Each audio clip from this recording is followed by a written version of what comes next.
What's up, everybody, and welcome back to Fireside Giants. I'm your host, Anthony Rivardo, joined by my co-host, Alex Wilson, and the New York Giants have officially fired head coach Brian Daboll.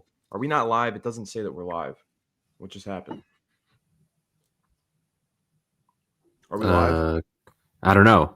Is this scheduled for me too? Can you guys see us? Hear us?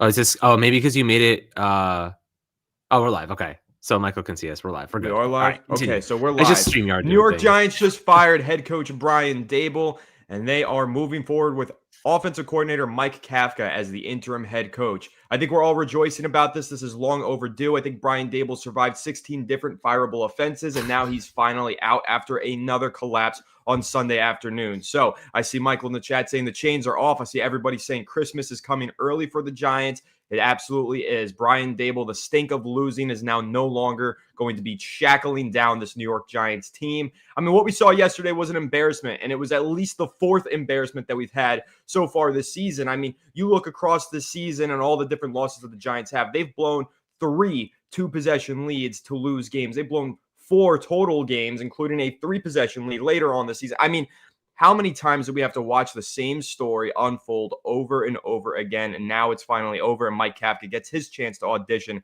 as the New York Giants interim head coach. Alex, how do you feel about the firing, and what are your general thoughts on the New York Giants relieving Brian Daboll of his duties? You guys seeing this smile right now? It's the only reason I'm smiling on a Monday after getting our asses whooped yesterday in the fourth quarter against the Bears. I'm smiling. I didn't expect that to happen today. And Brian Daboll is no longer the head coach of this team. And listen, guys, it had to happen. As everyone's saying in the chat, finally, he is, like you said, how many times has he given us every single reason to fire him? How many times has he done the most just ridiculous thing in the most obvious moments, whether it's going for it on a 4th and short, 4th and inches? The Eagles would never, a good team would never settle for a field goal on 4th and inches. All you have to do is push the pile an inch. Just freaking run it in. Just literally just walk it into the end zone. But instead, you have Brian Daboll out here coaching like he's safe, right? Coaching like he's not about to get fired. And that's really what pissed me off the most, Anthony, is that he made this big cojones move where he makes Jackson Dart the starting quarterback. He kind of goes above everybody and says, I'm doing this. He's ready for it. But then he coaches like he's not coaching for anything at all. Like he's not coaching for his job, right? And I think that's like the most bewildering thing to me. He made this big, massive change to Dart and then coached like he didn't want to win. And I'm like, okay, you can't do those two. Those two things are not synonymous. Like you can't completely disregard the fact that you're coaching like a baby, like a child, and then at the same time make big ballsy moves like starting a rookie quarterback when maybe some people didn't think he was ready. So, that's kind of how I felt about it.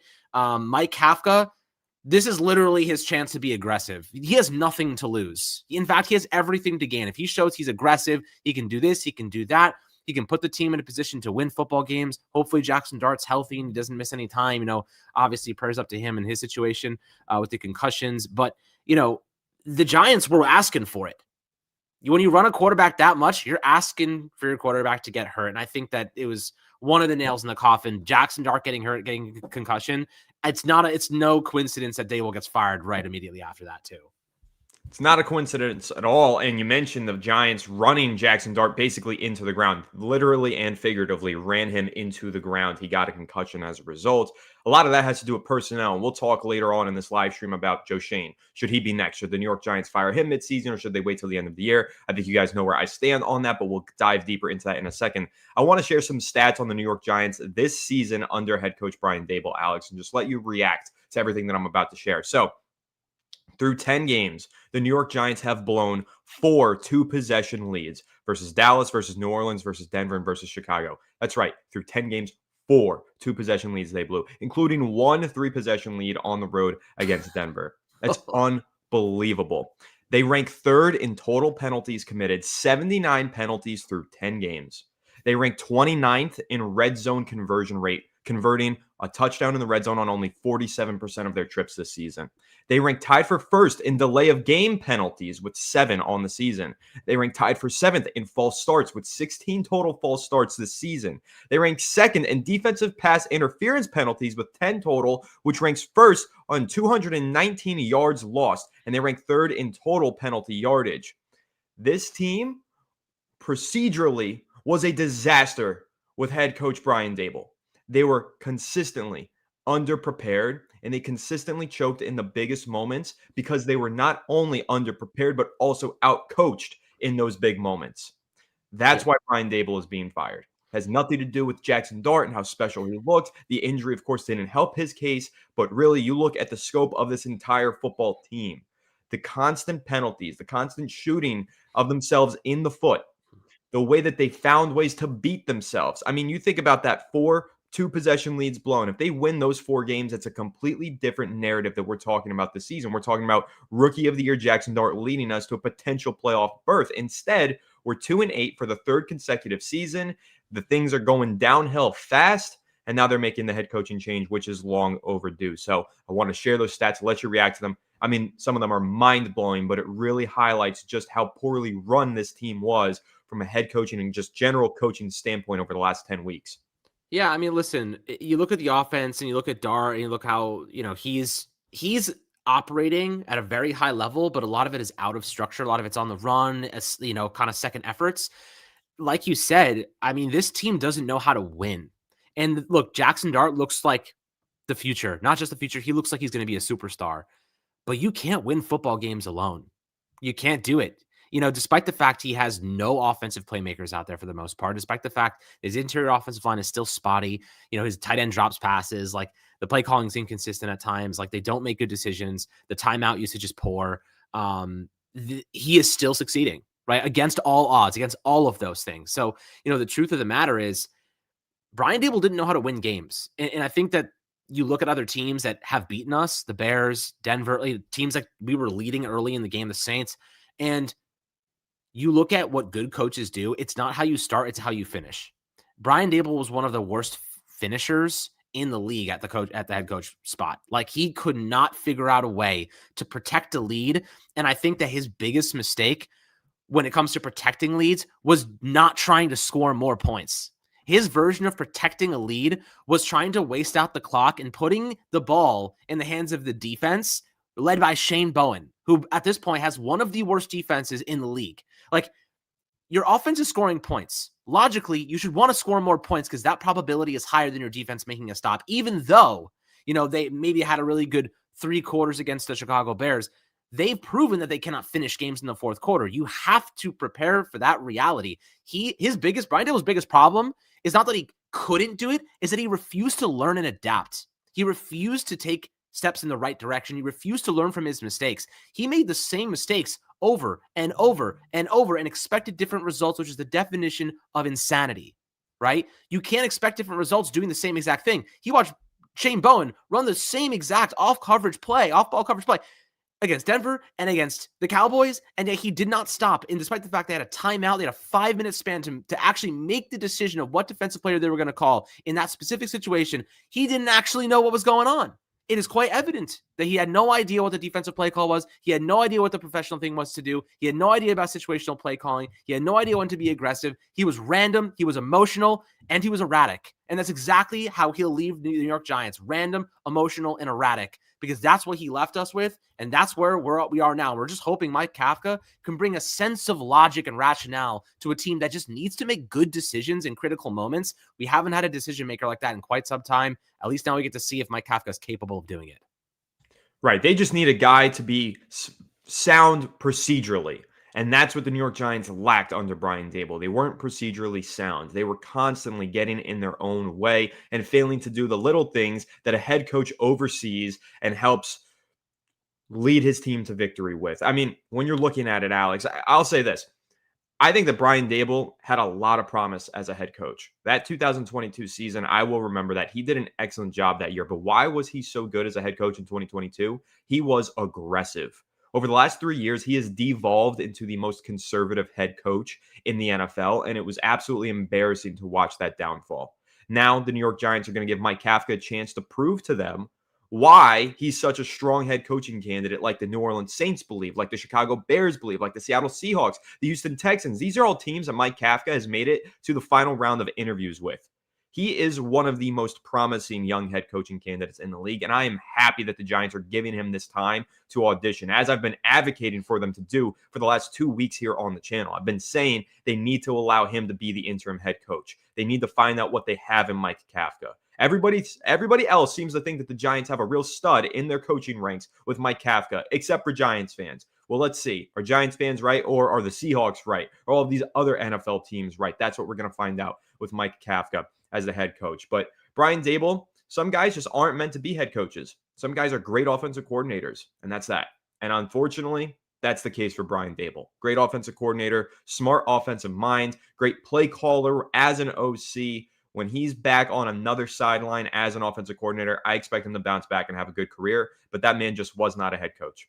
He was not a great leader. And what I will remember most over the last 3 years watching this team lose, Alex, is how they all collectively gave up time in and time out every single October to November. After about 8 weeks or so over the last 3 years, the whole team collectively just checked out.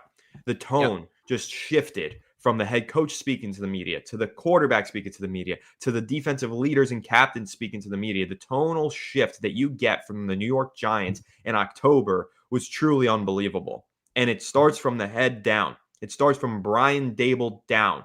That's where you saw that tonal shift occur, where you could tell that this Giants team was giving up last season, gave up this season.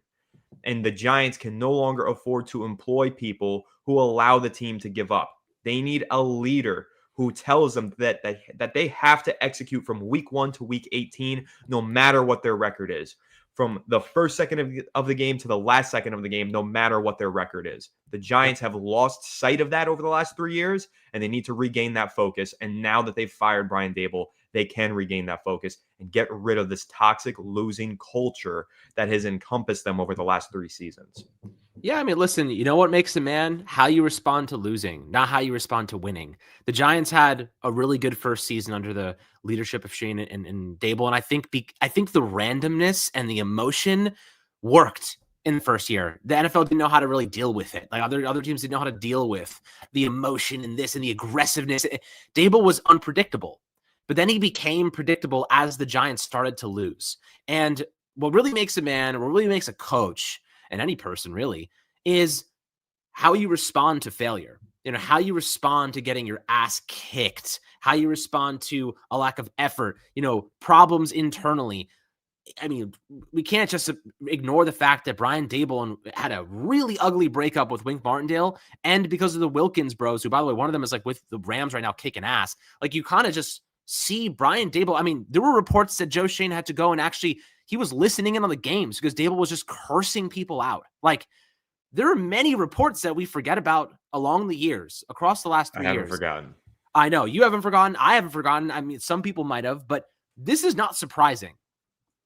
You didn't even mention there the whole play calling snap between Daboll and Kafka. Shea Tierney even took over play calling duties for a short time. Not a lot of people know that. Quarterbacks coach Shea Tierney took over play calling duties for a few weeks at the end of the 2023 season. Yeah. So Brian Daboll just didn't have control, and he didn't have the leadership to guide his coaching staff to the proper results. And that's why he's no longer the head coach of the New York Giants. And I am happy that the Giants have made this change this early in the season, because it tells me that they truly are fed up and they do understand that they can't allow this losing culture to fester. It's very important that they cut it off as soon as possible. And you know what? Honestly, this isn't even as soon as possible. They could have done this sooner, in my opinion. Alex, let's catch up on some of these super chats, though. We've got a lot of excited people in here. Shout out to everybody that's tuning in. Guys, if you are enjoying the reaction and analysis, do make sure to smash the thumbs up button and leave a like. Helps out the channel greatly. But Vinny dropped a super chat. Thank you so much, Vinny, saying, thank God they finally did something.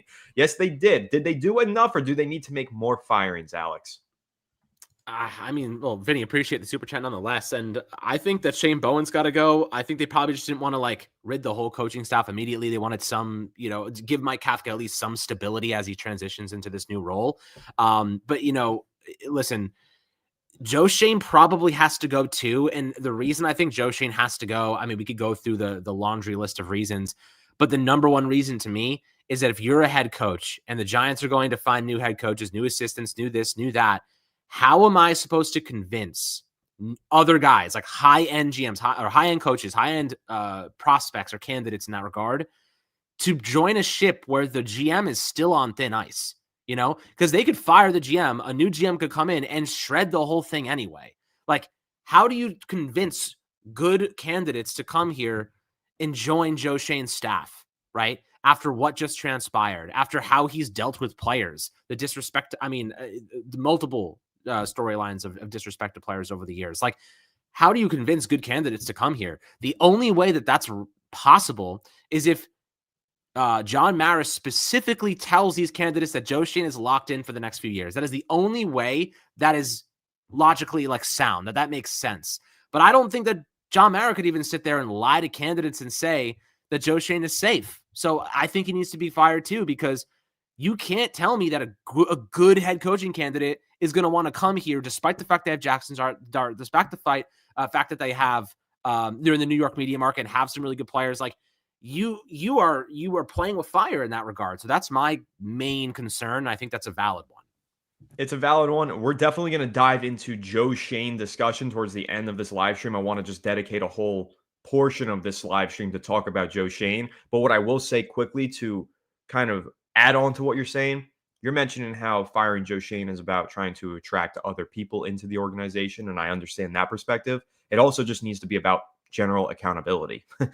Guys getting fired because they did a bad job. That's what happened to Brian Daboll. It should have happened sooner, but Joe Schoen also should be held accountable. It shouldn't just be about trying to attract new people in. It should be about holding accountable the people who are in your organization and setting a standard, because the Giants' standards are literally on the floor right now. At least they're trying to elevate them a little bit with this firing. Michael, thank you so much for the super chat saying, if they fired Joe in the offseason, I would cry tears of joy. I'm with you, brother. The chains are partially off. I think Joe did it to try and prove he can make hard calls. Yeah, Alex, do you think that Joe Schoen made the call to fire Brian Daboll, or do you think this came from above in the ownership group with John Mara? This one came from above. I think Schoen would have probably rode out the rest of the season with Daboll as kind of respect. The reason, though, Anthony, that I think this happened, and here's the devil's advocate argument, and thank you, Michael, by the way, for the very generous super chat. The devil's advocate to Joe Schoen is this: they made this move now to see if it was about the coach or if it was about the roster. You know what I mean? Of course, they overlap plenty, but I think if Mike Kafka has a sense of success here, he shows that he is more competent, makes better decision making. It'll absolve Schoen to a degree, and I think that's what John Mara is trying to find out. That's from a devil's advocate perspective, so not necessarily what I believe, but I do think that John Mara wants to see if this was about the coaching, and just give someone another chance to have more success and at least try to figure out who's at fault the most here. That's where I think this is why they're doing this now. Yeah, I think that makes a lot of sense. We've been saying that on the show. This Giants team looks like it's talented, but poorly coached. It looks like the coaching staff is holding this roster back. Now we'll get to see whether or not that's true. We'll get to see the true flaws of this roster while we have a new coach at the helm. And hey, maybe we won't, because maybe Mike Kafka is also a terrible head coach. Totally possible. He's not the best offensive coordinator in the world. But you know what? At the Senior Bowl, or was it the Shrine Bowl? Shrine Bowl, he was a head coach over there. He got some valuable experience. He has been the assistant head coach. He's ready for this role, as ready as any candidate could be. Now he's got 7 games to prove himself, and let's see what he proves. Michael also dropped another super chat in here. Thank you so much. Going back to back. Really appreciate the generosity, saying Stevie Wonder might have been a better head coach. Yeah, you know what? You're not wrong about that one. Stevie Wonder might be blind, but he might have a little bit more sense of logic than Brian Daboll, because the illogical coaching that we saw yesterday afternoon really had me pulling my hair out. Alex, what is your take? Who else would have been a better head coach than Brian Daboll? Stevie Wonder, and who else? I mean, anybody, really. Anyone that Alex Wilson. Generally, I actually think that I can make more logical sound decisions than Brian Daboll, because we watch the games. We're watching the games, and I'm sitting there half the time I wouldn't do that. I wouldn't do that. Wouldn't do that. Who is the quality control coach of this team? Who does Brian Daboll have as the quality control? I don't think he even if they have a quality control coach, I am 100% certain he does not listen to that coach. That guy is speaking on the microphone, and Daboll has him on mute. That guy thinks he's doing a great job every week. He's like, "Hey, Brian, you should do this, blah, blah, blah. You should do that." And it's just not coming through. He changes the frequency, dude. I swear to God. This dude literally does not take advice from anybody. He is in his own head, making his own decisions, doing whatever he thinks is right, which is always wrong. Just if you're an up and coming scout in the NFL, just go watch the Giants games and say, all right, if that situation happens, do the opposite of Brian Daboll. Just do the opposite. Do the opposite. That's what I would do if I was an aspiring head coach or whatever. Like, just do the opposite of him, because the truth of the matter is he made the wrong choice in the fourth quarter almost every time. Over the 3-year span, I watched him make the wrong choice 75+% of the time. Do you know how hard that's like getting every question wrong on the SAT on purpose? Like, it takes an astronomical amount of brain power to be that bad at making decisions. Like, he actually might be a genius. It's so bad. That's how crazy his failure rate was.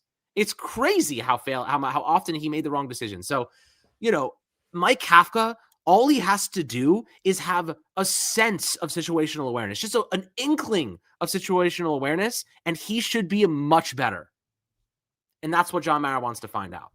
Yeah. And you know what? Kafka's actually strung together some really great scripted drives this season. He's flashed as an offensive coordinator. He hasn't been good enough. He hasn't been consistent enough, but he's done some good things in moments. And if he's able to get the procedural aspect of it down, he'll be better than Brian Daboll was this season. Jack with a super chat from across the pond. Really do appreciate you, my friend, saying Daboll finally fired. Bowen and Schoen need to follow. Potential for comp picks for Kafka. We'll definitely dive into that a little bit further later on this episode. My biggest concern is Schoen stays due to Mara being focused on beating cancer over a full rebuild. Well, I think that's a worthwhile concern. How involved can John Mara be right now is a big question mark. He's dealing with obviously a tremendous amount in his personal life. And we here at Fireside Giants definitely send our prayers and regards to John Mara as he battles through cancer.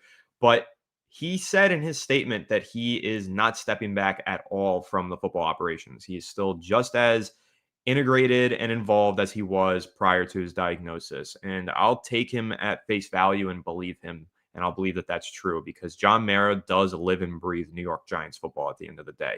This is all that he cares about. He loves this team. I know that John Mara is incredibly embarrassed over what's transpired over the last decade, and he's tried really hard to fix it. He's just unfortunately failed pretty much every step along the way. So I don't think that the cancer diagnosis is going to get in the way of John Mara firing somebody. I think that Mara is going to do the right thing at the end of this year, make an evaluation, and then make a decision. I hope he makes the right decision. That's been the issue, but I don't think that he's going to step back and allow Joe Schoen to run the show just because he's sick. Mara will make a decision and a determination at the end of the year based on how this team performs over the next 7 games. And if they continue to stink, if this team continues to look really bad, I think that John Mara will do a full house cleaning, and I think that he should. Yeah, I absolutely agree and appreciate the super chat, Jack. And listen, to those saying like, Kafka's not going to be good, Kafka sucks as well. I don't care about Kafka. Like, Kafka's not going to be the future head coach here. This is the only reason that Joe Schoen is still in a position of power. He has not been fired yet, is because they're using Kafka to see how much Brian Daboll was holding the team back. As I said before, that is the only reason, in my opinion, that Joe Schoen is still here, because they want to see, okay, is it really the roster or is it the coaching? Was it Brian Daboll? Was it his failure to make big, decisions in critical moments and make the right decisions? If I'm Mike Kafka right now, I'm walking into this job saying I have nothing to lose. I'm going to be as aggressive and, as I guess you could just kind of label him like as aggressive, as offensive as possible over the next 7 games until the season comes to an end, right? He just has to be as aggressive as humanly possible. Like, obviously without compromising the team's ability to win games. Like, in big moments and critical moments, you go for the touchdown. In big moments, critical moments, you try to get points on the board. If you already have a lead, you try to score more points. But I also think when Jackson Dart comes back, they cannot run him into the ground. They cannot sacrifice him and his future health to make up for a lack of identity on offense, a lack of production on offense. They need to let him win with his arm. They can't keep calling so many runs the way that they were. I don't know how much impact Daboll had in the offense. I don't know. I know Mike Kafka's calling the plays, but I don't know how much impact Daboll really had in that regard. But it had to be enough for them to make this change and feel like Kafka's the better solution right now for them and, the information they need to gather. But listen, Joe Schoen, he has 7 games to prove to John Mara that it wasn't just that it was the coaching that was holding them back. That's really the fact of the matter right now. So, listen, they don't have Neighbors, they don't have Scattaboo, they don't have a lot of pieces. So, like, it's going to be hard to prove that. But at this point, I do think Joe Schoen it should be on the walking the plank like the rest of them. I do think at the end of this season there is going to be a cleaning of the house, and you have you have such an attractive destination. I think that's the one thing that needs to be like extremely like put to the forefront of this conversation. If the Giants clean house, they have Jackson Dart, the probable like defensive player of the year in Brian Burns, or at least candidate for. You have Carter, who, was quiet yesterday, but still a defensive player of the year candidate and still probably leading that conversation. You have Neighbors coming back. You have a top 5 draft pick next year. You have pretty much all your draft capital for the future. Like you have the ability to go out and get anybody you want. This is not like we're just going to settle for Shane Bowen. You are going to go out and get the top of the market, the very best, cream of the crop GM, cream of the crop head coach, whoever you want. That's what the other side of this looks like if they fire Joe Schoen. They get the best of the best on the market. That's kind of like, I feel like that's too good of an opportunity to pass up on personally. It's a great opportunity. My question is, if they're going to clean house, how clean is this house going to get? Are they going to fire all of the assistants? Are they going to remove any family members? What's it going to look like? That's going to be the big conversation at the end of the year. But for now, focusing on the firing of head coach Brian Daboll. SPP Williams with another super chat. Thanks so much. Alex, hit the SPP Williams face. Come on. Appreciate you, SPP, always dropping in those donations here and over on the Giants Collective channel. I don't think he's ever missed a live stream that we've done over there. SPP, huge fan of Fireside Giants and just a great Giants fan and supporter over across the pond. Appreciate you saying, Alex, you're an NFL poet. Absolutely hit the nail. Anthony, your consistent voice got results. Mara, listen. I know the people in the Giants organization do indeed listen to me, and I know that I piss them off sometimes when I speak, but it's because I speak the truth. And that's what I'm here to do, is provide you guys with the analysis and with the truth about the New York Giants. And thankfully, the truth is finally being heard, and the Giants have finally made a decision based on the truth, and they have fired their lame duck head coach. Really happy about it, and really do appreciate you, SPP, and glad to see you in here to celebrate this momentous occasion with us. Yeah, absolutely. Momentous occasion is one way to put it, but appreciate you, SPP. Like this is kind of, it sucks, man. Like, I said I was smiling at the beginning of this episode, but the truth is it's sad. You know what I mean? It's sad. Like someone lost their job today. Multiple people are going to lose their jobs. Their families are affected. We saw so much hope, so many flashes of upside and potential over the years. And like, it just never materialized and never got better. And never managed to strike a chord of consistency. And they set a new standard of booty. So that's kind of where we are now, is trying to climb our way out of the booty. And, that's really the MO. How do we get out of this? How do we set a new standard? The truth is, it's actually pretty simple. Like, it's pretty simple how you set a new standard. You bring in a head coach who knows how to set that benchmark, who knows, like, on day one, this is my culture. On day one, this is my expectation. And day one, these are who I'm going to pursue to get good coordinators. And listen, I think, Anthony, you mentioned this. Someone said, maybe it was on the Collective channel, somebody equated Mike McCarthy to like Tom Thibodeau. Like, go get Mike McCarthy because he's going to elevate your standard to a much higher level. He may not win you a Super Bowl, but he's going to get you to the playoffs, and that's good enough for me. And if he's getting us to the playoffs consistently and you just can't push it over, then you make that change to get someone who's going to really push us over the hump there. But like, you need someone that's going to at least reinstate the respect of this organization, this franchise. Like, is Mike McCarthy the best option on the market? Probably not. We only have what we have to work with. I know people keep mentioning Kevin Stefanski from the Browns. Jesse Minter of the Chargers. If you saw Chargers defense yesterday, holy crap, they were freaking amazing. They were killing Aaron Rodgers the entire time. Like, this is, a situation where the Giants are going to have the opportunity to get whoever they want at the top of the market. It's just a matter of, do you want to go down the path of a guy who has no experience as a head coach, or someone who's going to set the standard because they have a decade's worth? Like, that's the decision now. I personally am on board to go with someone with more experience at this point. We've now churned through 3 straight head coaches who had no experience at head coach and clearly failed and could not handle the load. Like, now we should go with someone with experience, in my opinion. Anthony, I don't know how you feel about it, but I think that's where we're at. We need to reset the standard. We need to bring in someone who we know can accomplish that at the very least. I would like to see a head coach with experience, but those guys are few and far between on the market. So we'll have to see what the market looks like when we get closer to the end of the season. Like people say, Stefanski, Tomlin, and Harbaugh, all those guys are still under contract and head coaches for other teams. Like that's not realistic right now, but let's see what it looks like when we get to January. Otherwise, we will be talking about guys like Minter or uh, Kubiak or someone else. So we'll see what the coaching market looks like later this year. Golden Spatian, thank you for the super chat saying offensive line coach is really the only one who should stay. Yeah, Carmen Brasillo has done a great job this year. It's pretty rare that you see a team clean house but only keep one assistant, but it has happened before. The New York Giants did keep Thomas McGahee as the special teams coordinator through several regimes.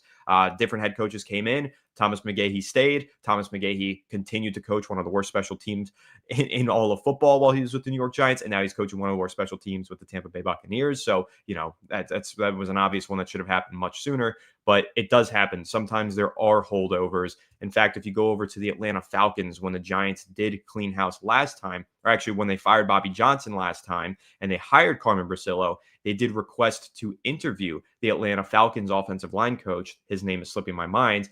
That at the time the Atlanta Falcons head coach was fired, they were cleaning house, but the Falcons still had the offensive line coach under contract and declined the opportunity for other teams to interview him for the same role. So it is possible for the New York Giants to retain Carmen Brasillo, but it's ultimately going to be up to the next head coach. Whoever that next head coach is will have the opportunity to keep or let go of Carmen Brasillo. We'll see how that goes. But Brasillo's done a great job, and I'm curious to see whether or not he's here in 2026. Yeah, I mean, listen, Brasillo has been one of the few pieces on this coaching staff that I genuinely believe deserves to stay. I don't know how that'll work. I mean, you bring in a new head coach, they have to obviously make that decision. So that decision will be made, but I think you keep Brasillo. I like him. I think he's been solid. The pass protection of this unit has been just so much better, and I think he's starting to make some real progress here. I would keep him for sure.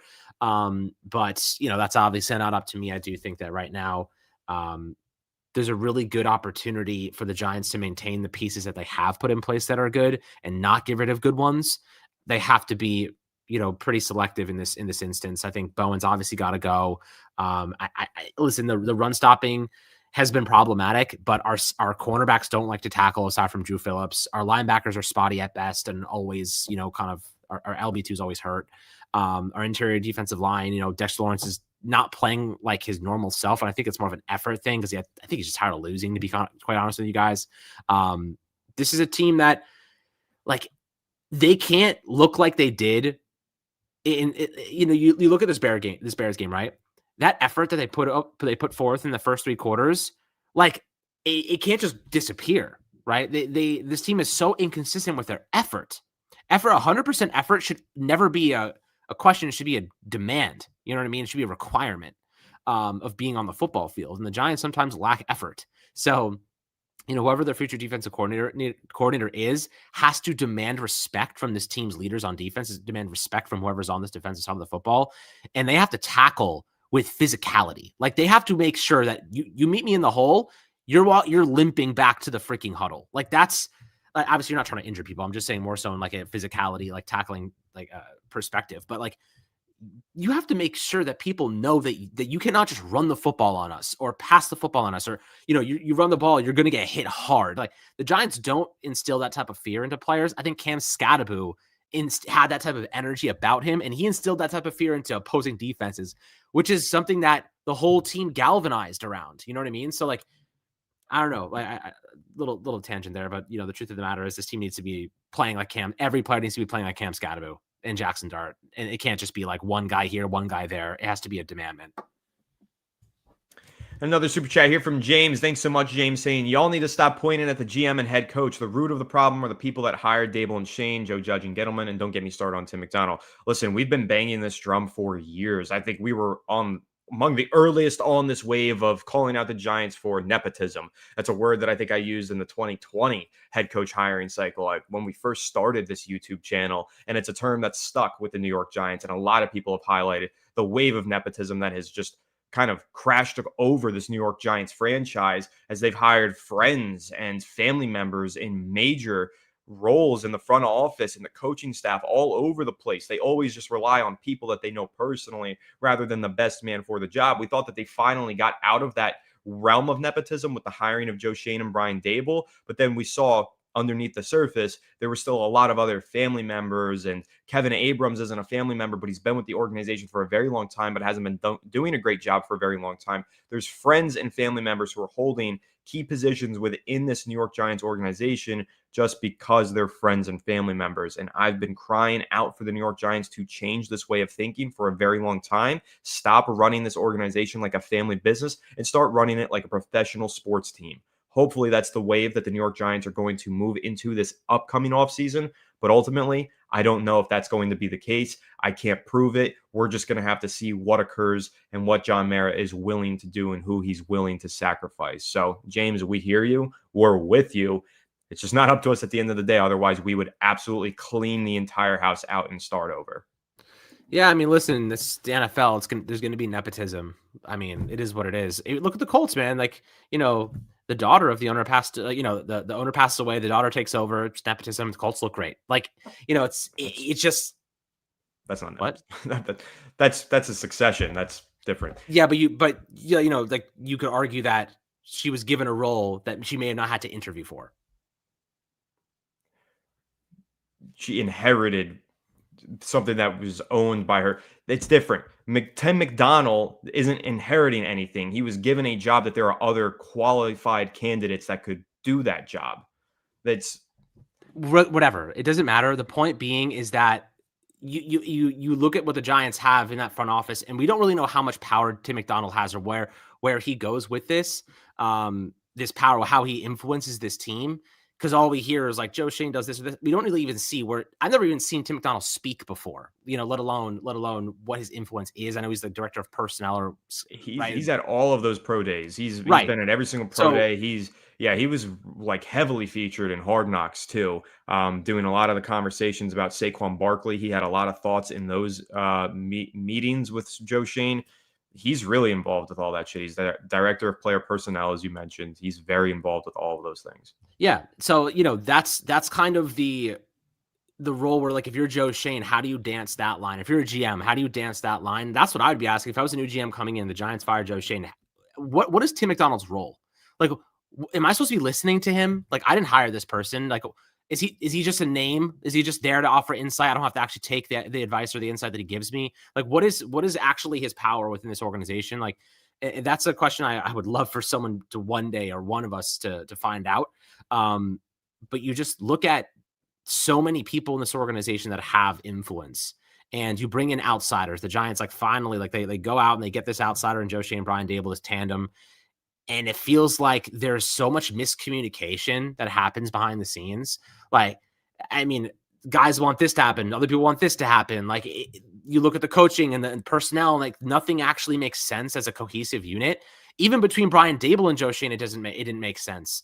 The coaching hirings, like, oftentimes have been very questionable. Like, I just don't really know if there's a single direct line of communication at the top of that food chain that everyone just listens to. Like, it seems to me that they're so separate, so segmented, so, like, lacking cohesion at pretty much all the time.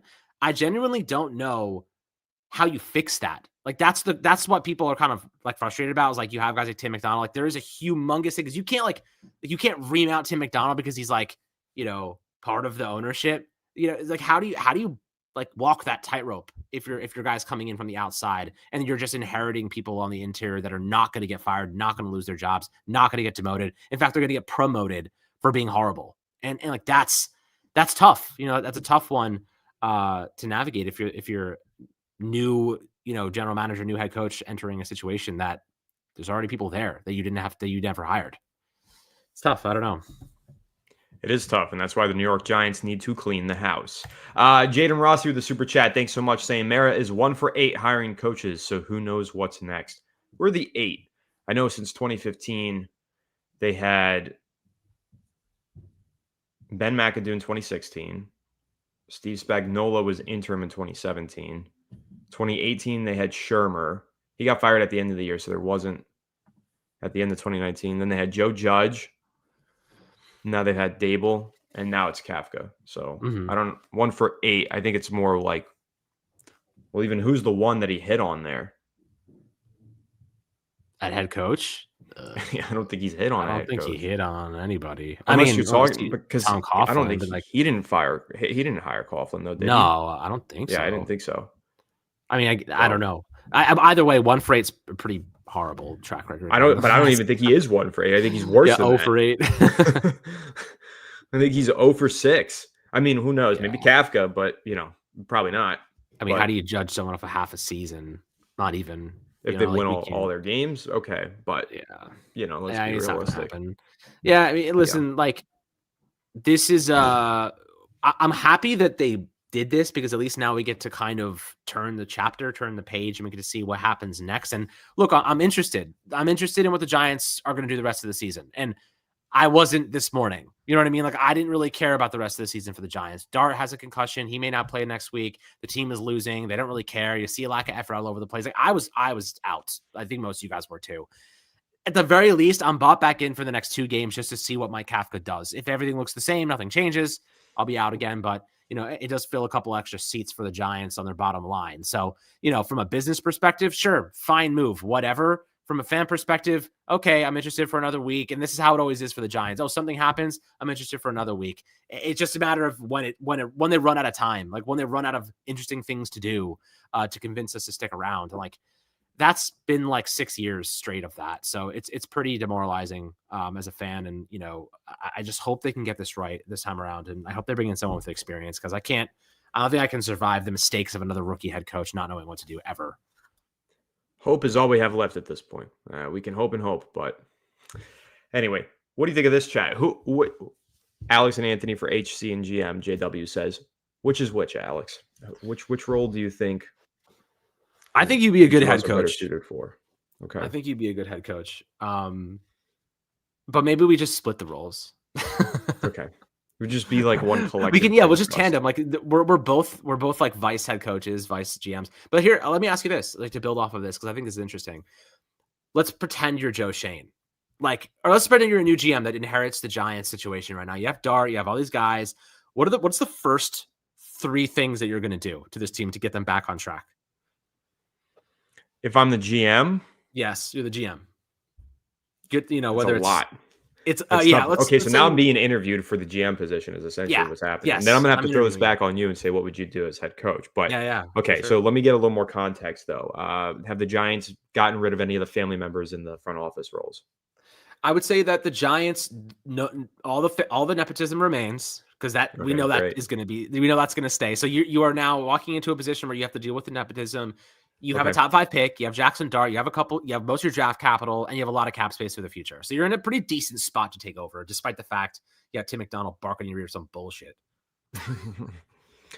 Okay, well, the number one thing that you do is get into the locker room and find out who the losers are. You find out who among them is okay with losing, who among them became complacent over the last 3 years that helped lead the Giants down this mess, and you trade them or fire them if they're, staff members, but you trade them if they're players, release them if you have to. You get rid of the losers is number one, and you set a new culture that way. You say, here's our standard. Here's where you guys are. Beneath the standard, you're no longer here. If you're beneath the standard, you're gone. You look at guys like Brian Burns, who are so far above the Giants standards, who doesn't give up on a single play. That's the kind of player that we want. Jackson Dart does that too. Scatterboo, Neighbors, those guys you hold on to. Anybody beneath your standard, immediately gone. That's number one, is reset the culture and the standard. Number two, cast a wide net for head coaching candidates. This is the number one most crucial thing that the Giants do. But to focus in on that point in particular about the head coaching candidates, I'm looking at head coaching candidates that have strong coaching connections, meaning that they can absolutely go out there and get a good offensive coordinator, get a good defensive coordinator. That's the thing. Some of these guys, Jesse Minter, let's use him as an example. Great defensive coordinator for the Chargers, a really bright young mind, could be a real, kind of leader in a locker room, but he's a new coach and he has not been around the league much. who's he going to be able to hire as the OC or as the DC? Some guys that he's familiar with on Harbaugh's staff in LA. Well, are they really trusted? Have they been in those experienced positions? No, they haven't. So I want a guy who can get me some experienced coaches under his staff, bring in a known and reliable coach that could take over as the OC or as the DC or whatever. So that's what I'm focusing in on the head coaching search, is finding guys that have valuable coaching connections. Now, the third thing that I'm doing is trying to find ways to obtain more draft capital, whether that's trading away some players or whether that's trading down in the NFL draft. And the intention behind that is to put pieces around Jackson Dart. So I'm finding ways to get more draft capital, whether that's going to be wheeling and dealing picks to bring in a veteran playmaker, a wide receiver, or if that's going to be to take a wide receiver top 10 or trading down and taking one top 20, but also bringing in a king's ransom of draft picks that I can use to add more offensive line help or otherwise. So those are my three things. Number one, get rid of the toxic losing culture and set a new standard. Number two, find a head coach, an established one that can get you good coaching connections underneath him. And number three, get some extra draft capital and bring in as much talent on the offensive side of the ball as you can to build around Jackson Dart. Yeah, I mean, I think that's a good start. It's a good start for resetting the culture and resetting. I think, the first point you made, I would actually pay for somebody to develop a psychological test that you give to every single player to see who is mentally weak. And there's a spectrum of weak to strong, right? You either just end up in some part of that spectrum, and there's a threshold of you are either weak and you're a liability to the team's culture, or you're strong and you're a part of it. So that's kind of like where I would start with that. Is like trying to figure out, who is capable of playing hard every single week and who wants to check out. And the part of that process is, like you said, going through the roster and eliminating the people and the players who don't try, right? So like Evan Neal, like he's obviously gone. He's going to be a free agent. Jalen Hyatt, I would cut outright after this season. I can go through the list if you want. Obviously, Russell Wilson will be gone. Graham Gano, I'm cutting you because you're always hurt. James Hudson, you're getting cut. Deontay Banks, I would be trading him. This upcoming offseason, I'm trading Deontay Banks because he does not try and he lacks effort and consistency in general. Just looking through the list of people, I mean, it's also like tough because sometimes you just can't trade because you have no replacements for them. And you can't open up that many holes on the roster. But I mean, it's not like the Giants have that much talent beyond like the big names. But I think another good idea, like you said, is to add more draft capital. So like if you do have a top 5 pick, you could move back a spot or two and collect another third rounder, get your third rounder back, still end up with like a Jordan Tyson or whoever might be at wide receiver, and tool up and start to like bring in guys that fit your mental mold. Like I think that we see this big fancy board that Joe Schoen puts together every draft class with all the colors and this and that. It's a load of bullshit.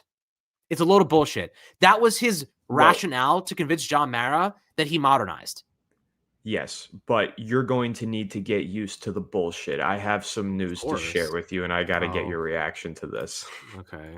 I'm going to share my screen here. This is the New York Giants official release statement on Brian Daboll being relieved of his duties, and in this you will find something crucial to take note of.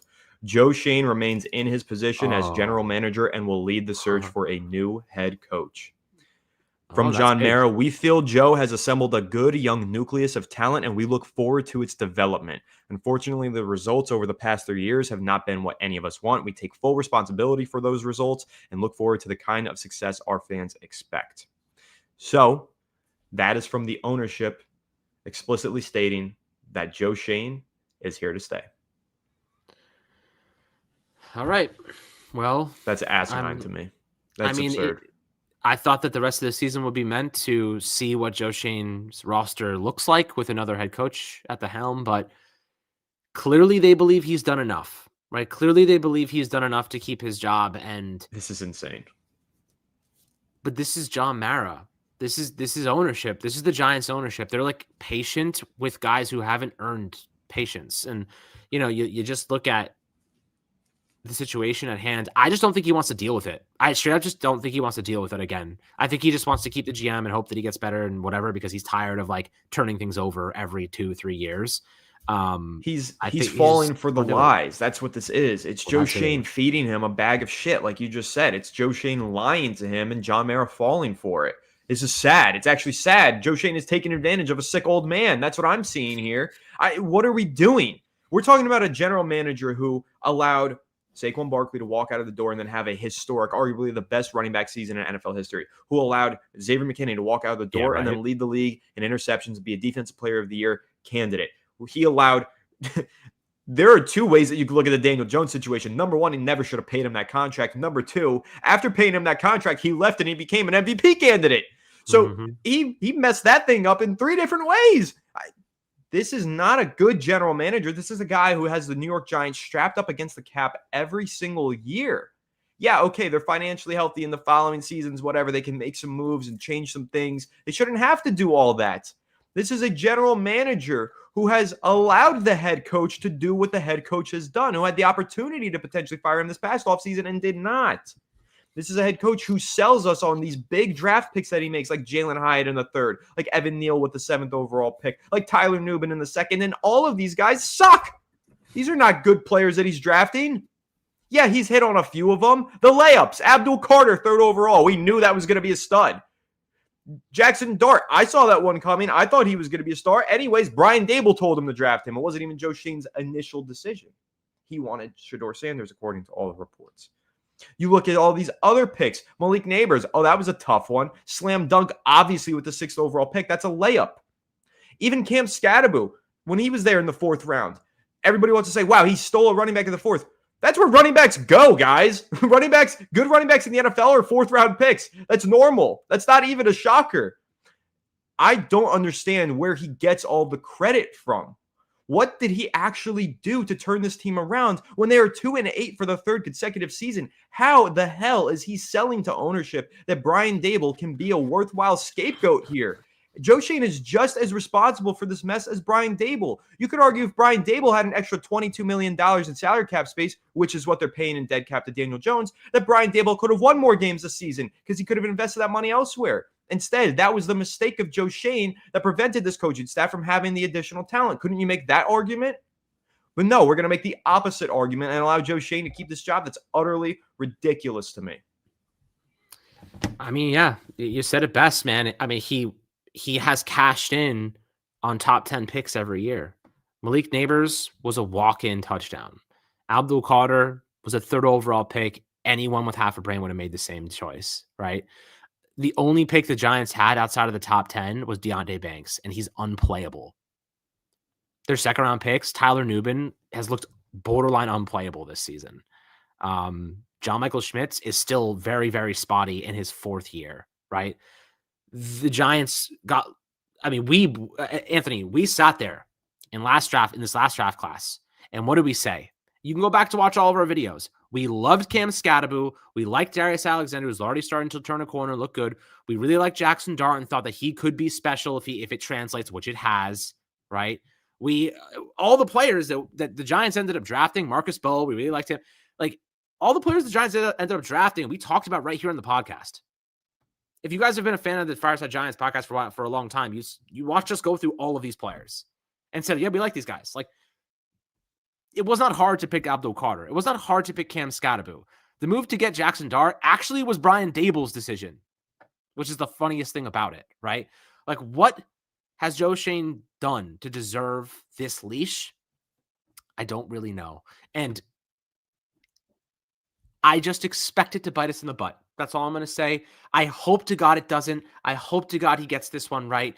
He needs a head coach that's going to elevate the standard. He needs someone like that's the thing about this though, is that I'm a bit concerned that he's going to hire a head coach that's new, fresh, raw, like doesn't really know how to get it done yet. He needs to bring in someone who's going to help him elevate the standard, who's going to check him, is going to check Joe Schoen. Like, he can't be running around with unlimited power because that's what it seems like is happening, Anthony. He has all the power in the world. And there's no system of checks and balances. There's nobody saying, I don't think that's the right decision. I don't think that's a good move. This, that, and more. It's his say or the highway. And like, that's you can't have that in a collaborative experience. The NFL has to be collaborative. You need to have, different opinions. You need to be, getting perspectives on things. And I just don't think the Giants are doing what's best for the organization at this point in time. I hope to God I'm wrong. I hope to God that Joe Schoen's learned some valuable lessons, but they need a head coach with experience, because they cannot give this guy someone new, raw, and inexperienced, because he will not be able to build a competent team around them. Like, he doesn't know how to communicate properly with these guys. Like, he needs someone who's gonna come in there and immediately demand respect, immediately know what they need to win. And it's got to be a collaborative experience between the head coach and the GM, because the last couple of years it hasn't felt like that at all. No, it hasn't felt collaborative. It's felt like a show. It's felt like an S show. It's felt like a mess. That's what we've seen from the New York Giants. I really can't get past this decision. I mean, the way you were talking earlier in the stream, Alex, this is going to be a great situation for somebody to step into. Head coaches are going to want to be here. GMs are going to want to be here. How many head coaches are going to want to walk in and say, yeah, I want this lame duck general manager who's on thin ice to be my boss? Who's going to sign up for that? No one's going to sign up for that shaky ground to stand on. They want a firm foundation. They want to start new, be a general manager, head coach duo that can build something together. I can't believe we're going down the same path. Like when Dave Gettleman had the opportunity to hire a second coach. How did that work out? I mean, you want to talk about holding people accountable. General manager Joe Schoen, is he not the guy who hired Brian Daboll? So you want to add to the laundry list of items that he's screwed up on, whether you want to talk about the personnel decisions, draft decisions, trade decisions. How about just the decision to hire Brian Daboll? That was Joe Schoen's decision as well. He leveraged his Buffalo Bills connections and brought in Brian Daboll. How would I expect him to get the second head coach hiring right? It's the same thing that Dave Gettleman, the same thing. He brought in Pat Shermer. That was terrible. Then they gave him an opportunity to hire another head coach. And what did he do? He brought in Joe Judge, because nobody wanted to be the head coach underneath Dave Gettleman. Who wants to be the head coach under Joe Schoen right now? Seriously. I can't get it. I don't know, man. That's like, I don't know. I honestly, I'm not really sure what the solution here is for the Giants.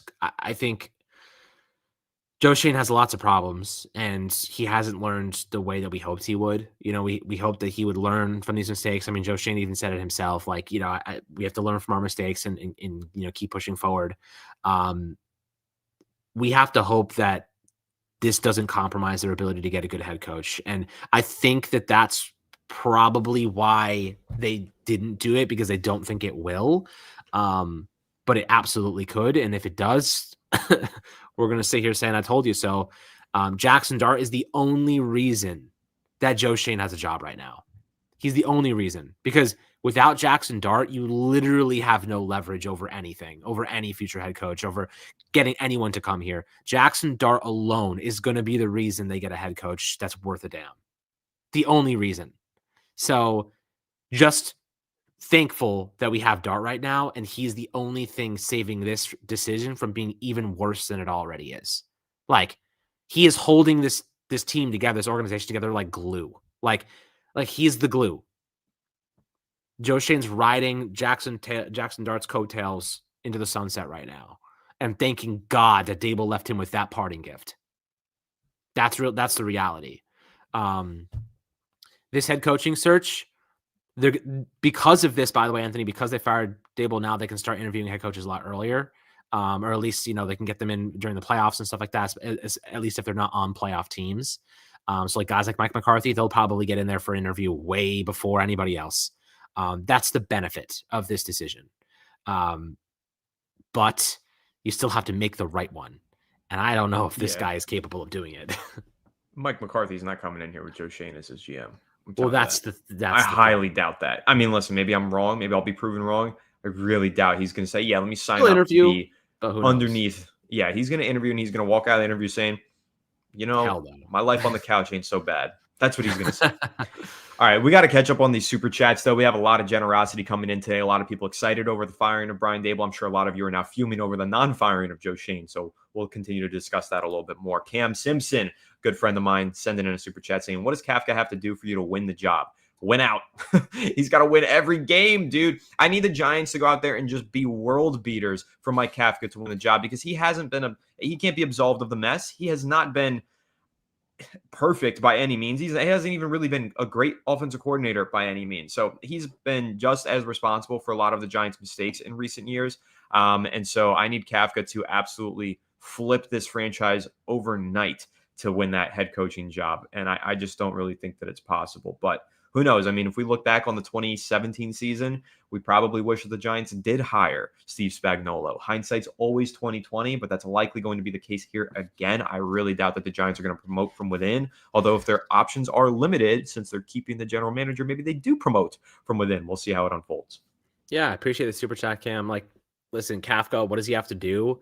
Like you said, he has to win out, and even then, it's probably not a guarantee. Like, he's going to have to interview with everybody else. So, this is just a chance for them to have an opportunity at a compensatory pick, which is still unlikely, but who knows? You never know. It's an opportunity to see if this coaching staff can perform at a higher level with a different head coach. And also just like, can critical decision making be the difference between winning and losing? Can aggression at the right moments be the difference between winning and losing? We need to see how bad Brian Daboll was. I think that's really what I'm most curious to see. Like, whatever, like the Giants are going to make their decisions. We can react to them. I'm most curious to see how much the flow of the game, the situational awareness, situational decision making. I want to see how different that looks, and how much of an impact it has in winning and losing. That's what I'm most curious to see right now. What I'm really curious to see, what I need to see. So Connor Hughes put out a tweet. Connor Hughes of SNY said the feeling internally, he's told, is that the Giants believe the talent is better than the results have shown, evident by 4 losses despite holding 10-point leads. End quote from Connor Hughes. Okay, so now when the Giants have a 10-point lead, they better win these games. That's what I need to see. If that's how they feel, if they feel like it's the players are good enough, but the coaching has resulted in these blown leads and these losses, then this coaching change better result in wins in those moments. Those 4 losses that we have in the 10-point leads that they blew, okay, well, those need to be 4 wins going forward. So the Giants have to make up for those losses over these next few games. We'll see how it goes. I just don't think Kafka's got a realistic shot at it. But Mendez Sports with the super chat, thanks so much, saying, love the channel, guys. Just remember this team is on Hard Knocks this season. Fire everyone. Really do appreciate that. And the reminder that they're going to be on Hard Knocks. That's going to be a lot of fun to watch. I can't wait to see that. When does that release? I think soon, right? Maybe next month. Yeah, I think so. I mean, I'm excited. That'll be interesting. Can't wait to see the video of Daboll getting fired. That's going to be really interesting to watch. Mir with the super chat. Thanks so much. Appreciate it. And really cool profile picture you got there saying, what do we need? There's something we need. What do we need? There's something we need. Well, we need a lot. Giants need a lot of help. Okay. They need changes all across the board. Yeah. Changes galore. I mean, they need to change how they operate from within first and foremost. Like, the decision making from the internal perspective is what we see in the external perspective on the football field. Indecision, lack of commitment, lack of discipline, lack of effort. Like, it's just a representation of what the Giants do every single week. I mean, Anthony, how many times have you said they don't practice hard? Like, they don't practice enough. No, they don't prepare enough. They're lazy. And what they do internally is a direct representation of what they do on the football field. And that's where it needs to change. They need a head coach who's going to come in here and practice like they win. Like, practice needs to be about situational awareness, fundamentals, technique, like actually playing at full strength. If you don't practice how you play, you're never going to know how to play. You know what I mean? This team plays like they practice. It should be the other way around. You should practice like you play. So I do think this team, they don't know how to go full effort at the same time. It's always like individuals playing really hard, but nobody ever playing really hard as a collective. And I think that's like a massive sign of, it's a huge red flag, like beeping red, the glaring red freaking, light that's just saying, like, we need to practice at a much higher standard. What we do off the field, what we do in the film room, in the practice room, there has to be so much more detailed, so much better. If you go to any other organization in the league, the Rams or the 49ers, they're down to the last detail. Every single thing, every single decision they make has a reason, has a purpose. The Giants just do stuff. They just try things and hope for the best. That is not how you win in the NFL. You have to be detail-oriented. The Giants are not that. They are just vaguely trying to win, is what I would say. I'm with you. Sam with a super chat saying, who is the interim head coach? It's going to be Mike Kafka. Thank you for the super chats. Michael saying, off topic, did you see the report that MetLife turf is among the best in the NFL? NFL execs said that per CBS. Like, are we blind with injuries and what players say? Michael, thank you for the super chat and for the interesting question. This is actually something Alex can vouch for that I've mentioned a lot on the show before. The MetLife turf narrative is fake. If you look at the Giants last season, they had a one ACL tear the entire year. It was Daniel Jones in Las Vegas. Or I'm sorry, the prior season, not last season, but 2 seasons ago. They had one ACL tear that entire year. They didn't tear a single ACL on MetLife turf last year either, and they've only torn one this year, and that's, of course, Malik Neighbors, unfortunately. The turf, ever since the MetLife made the change at the start of the 2023 season, they have not had injuries the same way that they did prior to that. Prior to 2023, the MetLife turf was an issue. They changed the turf since then. That turf has been proven to be actually better at preventing injuries than even the grass fields have been. So it's the stats back that up. Yeah, I don't know. All I can say on that front is like players don't like it. So whatever their reasoning is their reasoning. But listen, I don't think we can blame the football field for not going for a touchdown on 4th and inches on the goal line. You know what I mean? Like that's coaching. So, you look at, the turf at the MetLife, great, whatever. This team is not losing games because of the MetLife turf. So, I think that everything else has got to change, not the turf. Yeah, I mean, yesterday that was on a grass field anyway.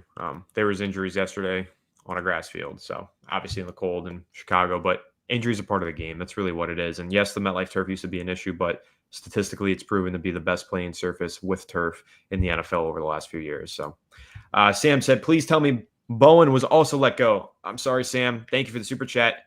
But Shane Bowen is here, and he's here to stay for the time being. Jordan Rannon reported of ESPN.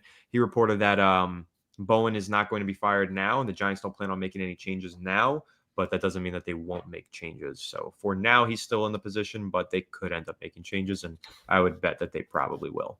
Yeah, I appreciate it, Sam. Listen, they're not going to make changes right now because you have a coordinator transitioning to a head coach, and you don't also want him in a game week, by the way. There's no bye right now. So, they're in a game week. They need guys that know what's going on around him. He can't afford to go into this new role and also have to elevate a new OC and then find a DC replacement. It's too much. You're setting yourself up for failure. So I could see them moving on during the bye week, though. That is something that I could see happening as probably the earliest that we'd see him get fired. Otherwise, you just wait the extra 4 weeks and you fire him at the end of the season. One way or another, Bowen is not surviving. I could see him honestly getting fired next week. I don't know. We'll see how it goes. We'll see. Trenton with a super chat. Thanks so much, saying, remember when Daboll won Coach of the Year over Sirianni in 2022? What a joke. And I will not read the end of that super chat. Trenton always tries to do this. Trenton's our resident Eagles fan that subscribes and is a great loyal viewer to Fireside Giants. But yeah, right. Always tries to slip in that last sentence at the end of these super chats. Never once have I said that sentence. Never once will I say that sentence. Instead, I will say, die, Eagles, die. I will never say it the proper way, according to Trenton and his fan base. But we appreciate the super chat and all the support over the years, nonetheless, Trenton. And you're right, probably looking back on it in 2022, Daboll did not maybe deserve that award, although he did a good job with the team back then. But I think when you look on it in hindsight, you probably say, all right, Wink Martindale should have gotten some hardware that season because that team was really led by its defense in 2022. But nevertheless, here we are a few years later. If that's what you're complaining about after winning a Super Bowl last season, Trenton, listen, our problems are just so different. The scale between the Eagles' problems and the Giants' problems, just so different. Yeah, I mean, we're not even talking about the same organization, relatively. Howie Roseman is the best GM in football. You know what I mean? We wish we had that level of competency at the top of the pecking order. Sirianni has his problems, but even he gets the effort from that team is legit mostly every week. Just difference in standards. I can't stand the guy Sirianni, but I mean, listen, people play. He's 2-time Super Bowl champion now, so yeah. What can I say? Yeah, right. I can talk crap about him, but at the end of the day, I just watched my head coach get booted, and meanwhile, he's got 2 rings. So, Michael, thank you so much for another super chat. Really been generous as heck today, saying Giants release a statement. I did see your super chat. That's what prompted me to go look at the statement and pull it up earlier in the stream. So, thank you. You also said I was happy when we started. Now I am pissed again. I'm not going to lie to you. Me too. I was pretty happy to see that Daboll got fired because I was like, hey, at the end of the season, maybe we'll clean house. Now I know we're not cleaning house. Now I'm pissed again. So I'm with you, Michael. Really do appreciate the super chats. And I feel exactly where you're coming from, buddy. Yep. Man, I was happy too. Now I'm kind of back to being like, all right, I guess we'll see what happens again. This is what the Giants have been doing in the last decade or so. They give their GMs a lot more leash. I mean, Dave Gettleman survived 3 head coaches. So they give their GMs a lot more leash than their head coaches. That's clearly continues to be evident, and it's probably not going to change. I've seen this story before. That's Yep. what I'll say. I know exactly how it ends. SPP Williams. Thank you, SPP. Appreciate the super chat. Saying Shane's roll of honor. Saquon, McKinney, Neal, Banks, Hudson, Gano, Hyatt. Mission, stop the run. Result, utter failure. Yeah, it's been a lot of failure for Joe Schoen, but nevertheless, because of this young nucleus of talent that he's brought in, he's keeping his job. Okay. All right. Whatever. Young nucleus of talent. I mean, let's look at the players this young nucleus of talent actually is. Dexter Lawrence, he didn't draft. Brian Burns, he acquired. I'll give him credit for that one. But Abio Okereke, I wouldn't call him a young piece of the nucleus. Kayvon Thibodeau has one more year left on his deal. They're probably not going to extend him. He'll be gone. So, one more year of him and then that's over. Paulson Adebo, I wouldn't really factor into the young nucleus. Andrew Thomas, he didn't draft. Abdul Carter, yes. Evan Neal, bust. Javon Holland, he's average. Slayton, not very good, despite the fact somehow Darius Slayton has more effectiveness catching with one hand than two. He's also not part of the young nucleus of talent. He's old. Yeah, he's older now, in 27, 28. Which Wandale, you can mention him, but I mean, he really wasn't worth a second round pick, probably, and yeah, he's probably gone. By the time he gets good, he leaves. Banks is booty. I would bring back Flott. I mean, obviously you have Jackson Dart. I mean, who are we really talking about as this young nucleus? It's Dart, Abdul Carter, Brian Burns. I mean, obviously there's Neighbors, Scatterbo, and Neighbors and those guys, but they're injured. But yes, he did acquire those guys. Neighbors was an obvious slam dunk at number 6. So easy, bro. Anyone. Scatterbo was an obvious slam dunk in the 4th round. And again, that's where good running backs get drafted. A lot of good running backs don't go in the 1st, 2nd, or 3rd. They go at the end, at the top of day 4, which is where the Giants drafted one. Tyrone Tracy, also I guess part of the young nucleus of talent, but he's not elite by any means. All those running backs are kicking ass too, by the way. Marion Hampton looked great. Quinton Judkins has looked really good this year. A lot of those running backs in the Trayvon Henderson. Trayvon Henderson looked that touchdown run that he had yesterday. He looked so fast on that touchdown run. That was ridiculous. 55 and a 75-yard. I mean, he's also starting to pick up steam, and I had him on my bench in the fantasy. Giants could have just thrown a dart at landed on running back. Had any running back on it, yeah, they would have been fine. So even Ollie Gordon's look good. But Scatterbo, I'm not saying any of that to take away from Scatterbo either. Yeah, I'm of course. Just kind of saying, listen, drafting running backs on day 3, it's a lot easier than a lot of fans realize. Yeah, I mean. Michael with another super chat here, and this one I actually do want to dedicate some time to because I really like the comment. He said, I said it last stream, we are the Jets in 2 years. That's exactly right. What I said was, break it down in case you guys missed that stream. We have a lot of people in here right now, so I'll kind of rehash some stuff that I said in the last live stream. So the New York Jets fired Robert Saleh and retained Joe Douglas for the simple fact of the matter being Joe Douglas had brought in 2 top 10 picks who were both all pros, essentially. The New York Giants right now have the offensive rookie of the year in Jackson Dart and the probable defensive rookie of the year in Abdul Carter. That is the reason why Joe Schoen is going to keep his job. But that is the same rationale that the Jets applied to Joe Douglas when he drafted Garrett Wilson and Sauce Gardner. And they won offensive rookie of the year and defensive rookie of the year in the same year. Because they kept Joe Douglas, they are now in an entirely different and unsustainable mess. I mean, they are the league's shit show. They just traded away Sauce Gardner for picks. They traded away Quinnen Williams for picks. There was talent on the New York Jets roster, but because they kept the lame duck GM, it messed it up even further, and now they have to get rid of that talent. That's what the New York Giants are barreling towards by keeping Joe Schoen. That's my honest fear and my honest opinion of it. I do not think that the couple of splashy moves that he's made should exonerate him of all of the different mistakes that he's made. He should be held accountable for those mistakes because, in my opinion, those mistakes outweigh the splashy big-time moves. Yeah, Brian Burns, great. Dart, great. Carter, Neighbors, sure. But bring up all the other, the lack of depth at corner, bring up the Deontay Banks miss, the Evan Neal miss. There's so many misses and a few splashy hits. That's how Joe Douglas kept his job. That messed the Jets up beyond recognition. And now that's what the New York Giants are heading towards. Yeah, I mean, look, whenever you see yourself modeling yourself after the Jets, you're in a bad spot. So I can't sit here and pretend like I'm not concerned about what the Giants are doing. I expect the worst at this point as a fan. I hope for the best. We have some young pieces. We do have some, exciting young players. Some of them are obviously injured right now, but the future should be bright. It should be. Joe Schoen has the opportunity of a lifetime, right? He either builds on this, gets some good coaches, and really helps this team win, or he becomes one of the biggest losers in Giants history. There is no in between. He either salvages what he's tried to build and compounds on it and finds a way to get this team to a winning scenario, or he will go down as one of the worst GMs in the history of this team. So that's his legacy on the line. His legacy is on the line. He probably gets one more year, though, if they're committed to keeping him. But that's the thing. Isn't that like the whole problem with this? If the Giants are bad next year and they have a new head coach and he has all this talent, Joe Schoen's going to get fired, and then this new head coach might get cleaned out anyway because of a new GM coming in.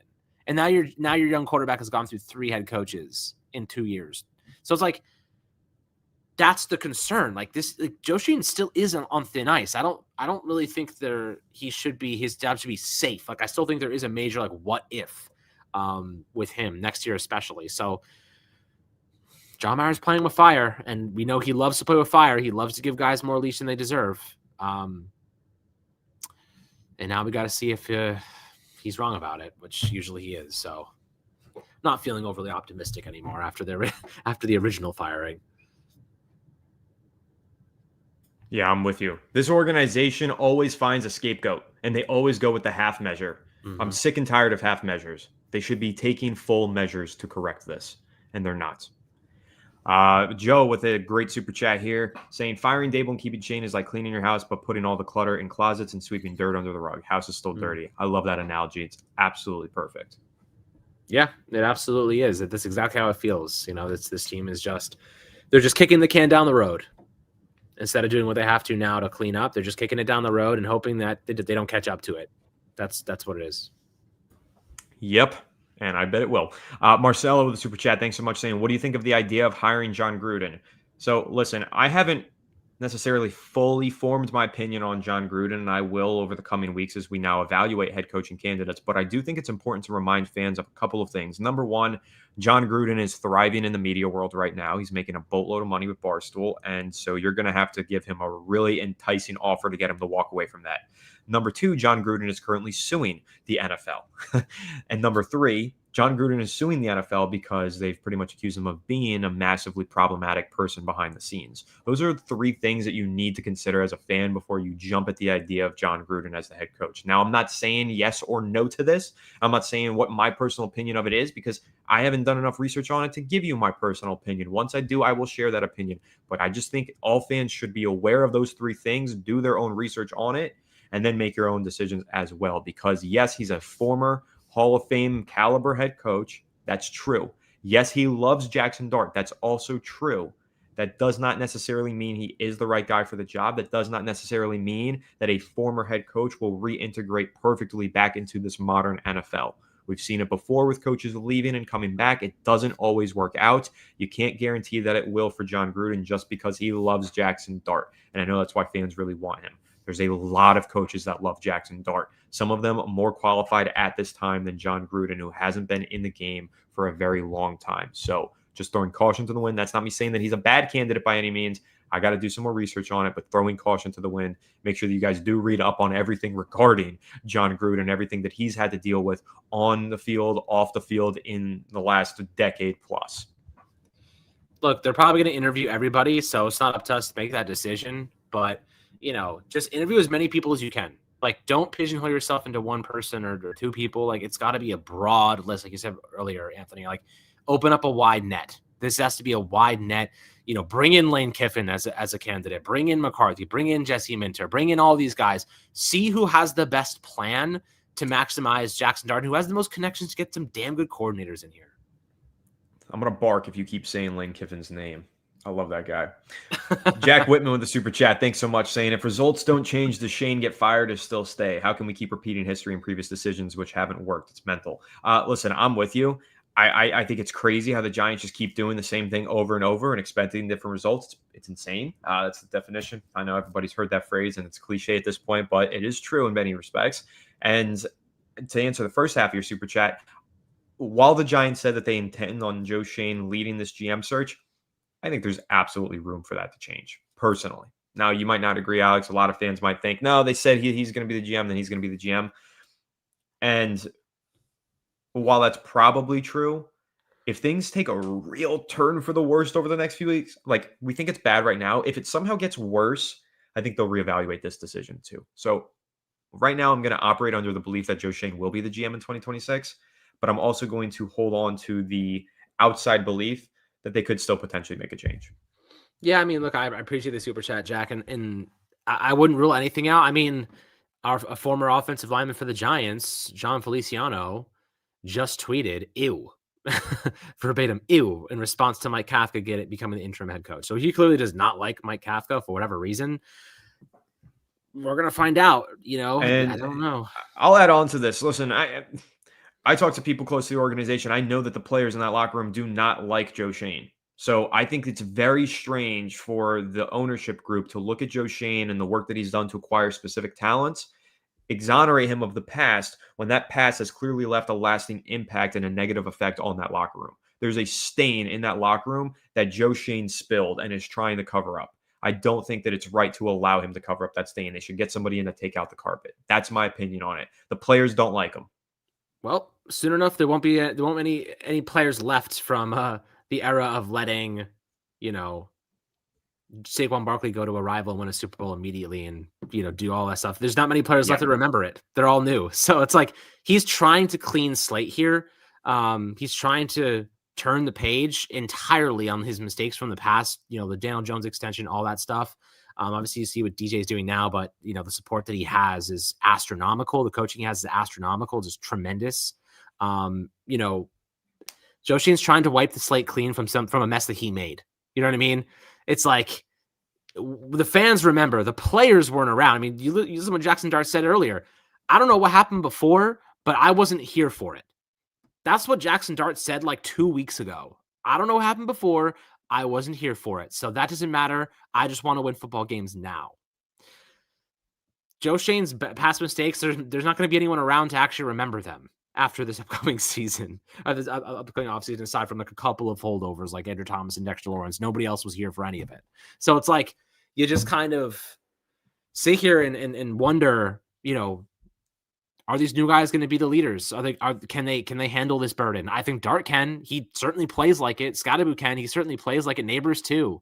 But they need guys like we need, Anthony, like we need a linebacker that isn't afraid of contact, that is going to blow up plays, that is going to do just tremendous things to reinvigorate this defense. Having a really good linebacker is such an underrated thing. I like Okereke, but he's an average linebacker. He won't make big time plays. He did in his first season here, but he hasn't done it since. Maybe that's a schematics thing. I don't know. But the Giants need a couple of impact players at positions that they just are kind of weak at. And Joe Schoen has ignored them. Like he's ignored linebacker, aside from a 5th round pick from Micah McFadden and Okereke's contract, like linebacker has not been addressed, right? Cornerback, aside from Paulson Adebo and Deontay Banks, there hasn't been much investment there. Fortunately, that is, a good amount of investment. It just hasn't panned out on the bank side of things. The offensive line has been poorly developed. Obviously, Brazil looks better, but I don't know. Just they should have drafted quarterbacks all along the last couple of years leading up to Jackson Dart. Like they didn't draft anyone to compete with Daniel Jones, which was a huge mistake. Now we have Dart, and thank the heavens we struck gold on this kid. But I'm genuinely concerned we're going to ruin him. Yeah, you and me both. It's been a bunch of different mistakes, and I just don't see how. I mean, listen, they've literally done this twice before with John Mayer, where they fired somebody and Jerry Reese, whatever. Yep, Jerry Reese and Dave Gettleman, whatever. Yep. They don't want to make a full measure; they want to keep doing half measures. It is what it is. Jack, thank you for the super chat saying the Giants giveth, the Giants instantly taketh away. It's funny and it's unfortunately true. Yeah. It is. NY Ben 13, thank you for your super chat saying every day Joe is there is a day wasted with Jackson Dart. Is there anything that can happen to get Joe fired this year? I do think there are things that could happen. I think that if the team loses out and all the players start calling out management, there are ways that he can get fired. I know they say his job is safe. Again, I don't think it's 100% safe. And I think that let's see how it looks. This is November 10th. Let's see what it looks like January 10th. If this locker room completely falls apart, I think that everybody's got to be held responsible, including the GM.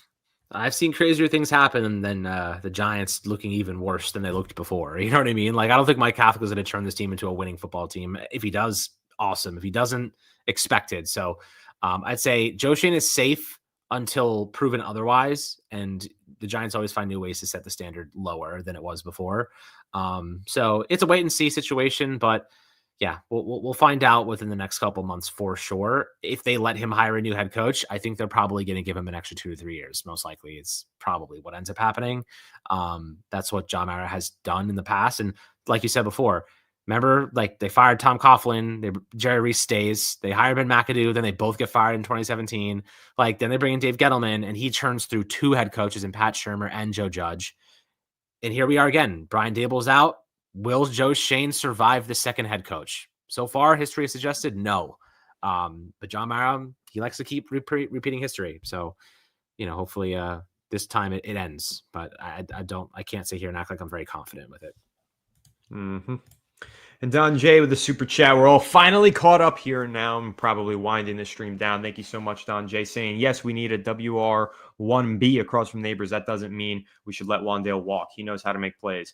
Yeah, I think Alex is an advocate for re-signing Wan'Dale, and, we'll see how it goes in the offseason. It's going to depend on the New York Giants' overall cap space and who's available for them, but I have an open mind to Wan'Dale Robinson. I just need to see who's available. And if Wan'Dale Robinson is going to prevent them from getting that WR1B, then I'll gladly sacrifice Wan'Dale for that WR1B because I want the Giants to have 2 legit playmakers for Dart to maximize, because once he gets that, I don't think there's any stopping the kid. Me too. Listen, when it comes to Wan'Dale, I think this is a good question, Don. I actually really like Wan'Dale Robinson, and here's how I would structure this if I were the Giants. I would extend Wan'Dale Robinson. I'd still draft another wide receiver. And Darius Slayton now becomes WR4. Like he's now your third option on the boundary. And, Wan'Dale's WR3 in this instance. You have Neighbors WR1, and then you have hopefully like a co-WR1 with Carnell Tate or Jordan Tyson, whoever it might be. This is what I would do, though. I'm extending Wan'Dale Robinson, and the first year cap hit's low. So, you're basically going to have him like it's a negligible hit. And then the year after that, 2027, you move on from Darius Slayton. And you could replace him with a speedster in the, in the later rounds or mid rounds or whatever it might be. You find someone that you can develop behind the scenes. You don't really need him at this point. So you move on from him. He has a 3-year deal out after the second season. If you cut him after the second season, $3 million in dead money, you save I think $7 or $8 million, I believe. So then Wan'Dale's cap hit increases that second season, aligns perfectly with Darius Slayton being cut. So that's personally how I would go about it. I would extend Wan'Dale. I like him. I think he's a good outlet. He's been healthy and consistent, and we need more guys like that. And you just build the contract so it really starts to kick in when Darius Slayton's inevitably cut from this roster in 2027. Yeah, it's a good breakdown of how the cap works there from Alex, and I think it's kind of a good idea and understanding for fans to see what the vision could be to bring back Wan'Dale while also still adding extra talent. But we'll see what happens. Again, the offseason is still a long ways away. That's why it sucks that we're having this conversation now in November when we're not talking about these things about who we're signing and who we're scouting until March. And we're already talking about new head coaches now. We shouldn't even be talking about that until January, but that's just the way the season went. The season did not go as planned, man. This sucks. It absolutely does. But hey, to kind of end this on maybe an optimistic note, you look at the way that the New York Giants lost their games this season, at least 4 of those games they should have won. Had they won those 4 games that they blew those 10-plus point leads in, they would have 6 total wins. So you can make the argument that this is a good team that should be in the playoff hunt, and coaching has prevented them from being there. Maybe with a change at the coaching position, even if they do keep the front office and stuff intact, maybe a change at the coaching position will lead them to turn those narrow losses into narrow wins, and perhaps they can be a competitive team that pushes for a playoff spot in the near future. I'm going to end it on an optimistic note. I know a lot of Giants fans maybe don't want to hear it, but I'm going to try and be positive because that's what we've always done over the last 5 years here on Fireside Giants. That's what we're going to continue to do because at the end of the day, we are diehard fans and we love the New York Giants, even though they clearly do Hate not us. have love for us. Yeah, they hate us and they want us to suffer and they want us to be tortured. And that's what we've been. But nevertheless, guys, thank you to everybody tuned in. We had a whole bunch of you in here today. We had a lot of super chats, 25 total super chats, some really generous donations. Guys, thank you so much. It helps us out more than you know. And even just being here, viewing the live stream and leaving a like on it helps us tremendously. So do make sure to leave a like on your way out of here if you don't mind. And we appreciate everybody who's stuck with us through all the ups and downs of the New York Giants over the last several years. And don't worry, I know that some podcasters on other teams' fan bases have quit because their team has put them through so much misery. We are not going anywhere, and we're going to guide you guys through. Yeah, when we're better, I want to be here. Exactly. We're going to guide you through this whole head coaching search, through every opinion that you can think of regarding Kafka, Bowen, Daboll on his exit, Joe Schoen going forward. I promise you, we're going to be here to deliver you as much content and as much high quality content regarding every New York Giants storyline to close out the season as we possibly can. So do stay tuned, stick with us, subscribe if you're new, ring the bell if you're not new and you want to make sure that you don't miss any of these uploads. And again, please do leave a like on your way out of here and also drop your thoughts in the comment section down below for us to engage with. We read all of the comments. So we really love and appreciate you all, and we'll catch you all on the next one. Have a good one, and let's go New York Giants. I don't know how to end this live stream, Alex. Do you see this? It just says go live. It just says go live. Technical difficulties. What do I do? We could just stay live forever. Forever. And please make it stop. I'm going to hit go live and see if that ends the live. Screw it. Let's just see. StreamYard's giving us so many problems.